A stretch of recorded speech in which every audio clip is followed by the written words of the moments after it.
Hey, this is Kaitlyn here. Today I've got a special video for you guys for the holidays. We're going to talk about smoke bomb photography. I've done a bit of looking around and there are a few videos on smoke bombs and cars through YouTube, with not a single one teaching you how to use them specifically with your cars. For this photo shoot, I am using Sam's Nissan Stagea as my subject, but these tips can be applied to any photo shoot that you decide to incorporate smoke bombs.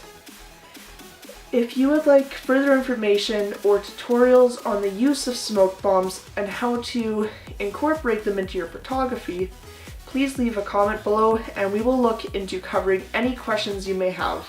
So for this shoot, I am using the Enola Gay WP40, the Burst, which I already threw out just because it kind of stinks up the house, and the EG18X. It's about this size compared to these ones. It's a little bit more smoke. This one's the EG18, but again, kind of stinks up the house, so I already threw it out. But it's essentially this one, but it's the EG18X, which is just more smoke, and I think it's a little bit longer time than this one. They also have these little micro ones about this size. Not a lot of output, but it might be good if you're doing smaller subjects like model cars. And these can all be purchased directly through the Enola Gay website. Not sponsored. Would be nice though. I will put a link in the description below. If you're in the US, you could order directly off the site. And if you are from Canada like me, I suggest tracking down some local tactical or paintball shops that carry smoke bombs. There may be a few third-party websites that may ship to your area as well, but you'll have to do some research because they may not all ship to the same places. So tip number 1, you're going to want to use cool burning smoke bombs to avoid fires and burns. So all of these ones are cool burning. The Burst one, however, is not a cool burning one, but they do work best for making it look as though you're having like a colorful burnout because it shoots out both sides. But we use it for a slightly different purpose, but we were just testing them out. You don't have to get this brand, but I'm pretty sure there are other brands out there that do cool burning. I'll see if I can find any and link some descriptions below in case you can't find the Enola Gay ones in your area. So tip number 2 is to use the smoke bombs in an open outdoor area away from anything that is overly dry and could potentially catch fire. For us, we used my parents' farm. We got permission from them with them being able to watch. Didn't want to miss out on that. You could ask a local farmer if you would be able to use their property. You may want to ask in the winter time or in a very wet part of the season, like when there's a lot of rain. So maybe the spring, or if it's just after a very rainy day. Yeah, and I would recommend doing it away from trees, just in case, or any dry grass. You could probably do it in a field where they just finished plowing. If you could also see about getting permission from somebody with a large parking lot, although I would recommend alerting the authorities that you will be doing this at this specific location, at this specific time, with these specific colors, just so that the fire departments don't get called on you, because that would be a pretty hefty fine. I don't think what we're charging for photography is going to cover it. So just to be safe. So tip number 3, smoke bombs can leave stains, and to help avoid this, you can hold it so that it is blowing away from you. So if the wind is blowing this way, you may want to hold it here so that it'll be blowing away. You could also hold it in front of you, so again, it's blowing away from you. Again, with the stains, so I guess tip number 4, if you are shooting a car, you're going to want to ensure that all the windows and doors are closed. And the AC or heat or whatever is not running, so it's not bringing the air into your car, because it can and it will stain your interior cloth, your seats, and anything else in your car that may be hard to clean. So tip number 5 if it is an incredibly windy day, it is best to save them for another day, since the wind could also cause the smoke to disperse quickly and become faint and hard to photograph. So if it's windy, it could actually cause fires because the spark, like, it could spark. There's always that chance. But it's also a waste because if the smoke's all dispersed, there's no point in using it. Like, it's barely going to show up in your photos anyway. That being said, kind of like a tip number 5.2 or 5.1, if it is not windy at all, like period, you're also going to want to watch that it doesn't collect somewhere. The place that we bought our smoke bombs, the guy actually did a photo shoot and this big cloud just went over the highway and he was blocking visibility for a decent amount of time. So that was his quick little tip before he sold them to us. So tip number 6.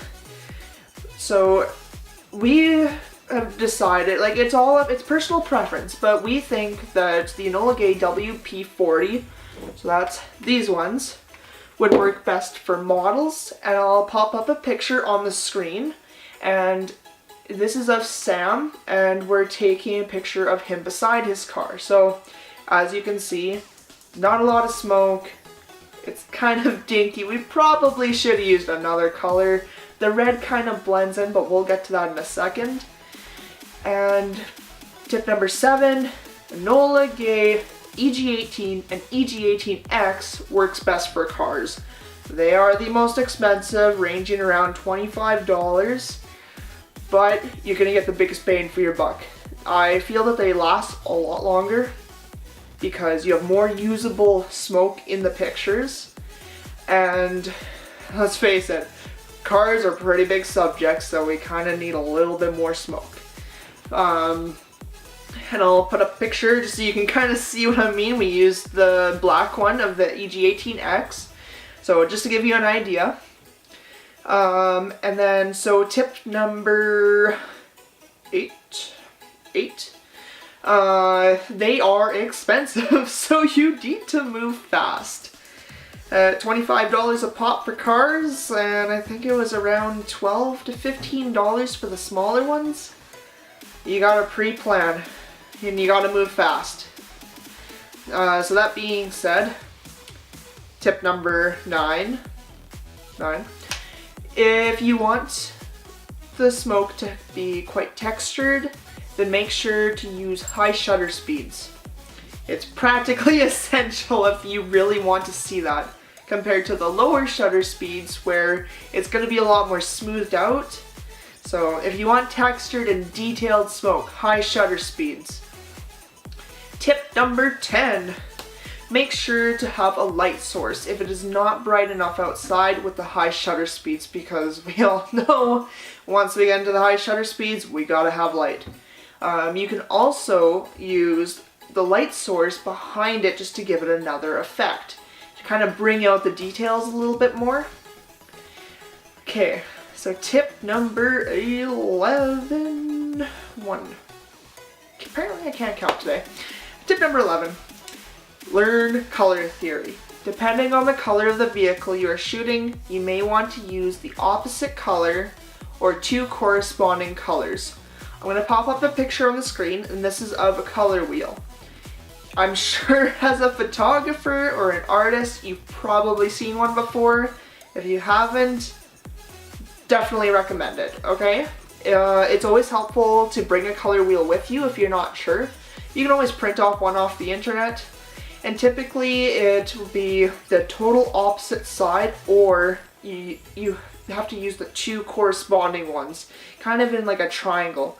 So for Sam, I'll show an example on the screen again. He had a red car. So the two corresponding colors were yellow and blue. So we decided to combine both to make this picture. The yellow one dispersed a little bit more smoke because this is our first time using them too. And what we found, the burst, okay, if you're going to use two, you should probably use two of the same ones. But if you are using two of the WP-40s, like if you're using two, the WP-40s are enough, because you're not gonna want two of these at 50 bucks for one or a couple photos, because really, how many photos are you gonna have of the same colors? Like, you may have some different angles, but how quickly are you gonna be able to quick run spots, make sure everything is focused with one smoke bomb going off? So tip number 12, have a variety of colors at your disposal. Not all colors will go together, like the red with the red car. There wasn't enough contrast, and we could have had a bit more interesting photo if we had used a different color. So it's nice to have a few options, especially when your environment is changing. So depending on the background, you never know what you want to do, right? So it's always good to have a few varieties. If you can afford it, bring along a whole trunk load. You never know, right? Okay, so tip number 13. Pre-plan the shots before you set it off. You need to have the car set up at whatever angle you want it to be. Figure out how the wind is and where you're going to place the smoke bomb. And get your settings right, because it's going to go fast. I would suggest having your focus on manual focus. Even if you use autofocus to focus on the car where you want the focus, and then turn it to manual focus. So when you're taking a bunch of pictures, it's not going to adjust the focus onto the smoke, and then your car will be out of focus. So make sure your settings are all set up and everything is set up. So next tip number 14, make sure your settings are right, as mentioned before, and take some test shots before igniting the smoke bomb. Take some photos, see how it'll turn out, and when you think you've got it perfect or how you want it, then set off the smoke bomb. It's always cheaper to take pictures, especially with DSLRs, where we can take as many as we want and not have to worry about film or anything. Same thing with the smoke bombs. Take them without it, and then take them with it. You can always get somebody to quick adjust the smoke bomb if you think that the smoke is covering too much. You can get them to move a little bit back so that it'll go over and not be covering the front. But you just don't have enough time in between the smoke, like starting the smoke bomb and it ending. It's just so fast paced that you barely have enough time to change settings. So I recommend having everything set up and just take some test shots. It'll save you a ton of money with it. Tip number 15, always have an assistant to start up and move the smoke bombs around. Every second counts. It is like, it's so much easier to have somebody there. I had Sam, he started them up. If I needed them moved slightly, he would move them around for me, and then he would quick come back so that he could take some videos of me doing it for this video. So that's everything. That's my 15 tips on smoke bombs and how to use them with cars. Although you can apply this to other photography that involves smoke bombs. But if you would like more information or tutorials, maybe you're not quite sure how to use them, just let me know in the comments section below, and I will make a video of that for you.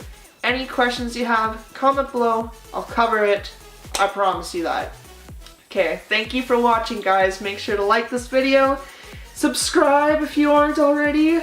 I promise we're gonna get a bit more variety of videos, but anyways, that's all for now. Thanks, bye!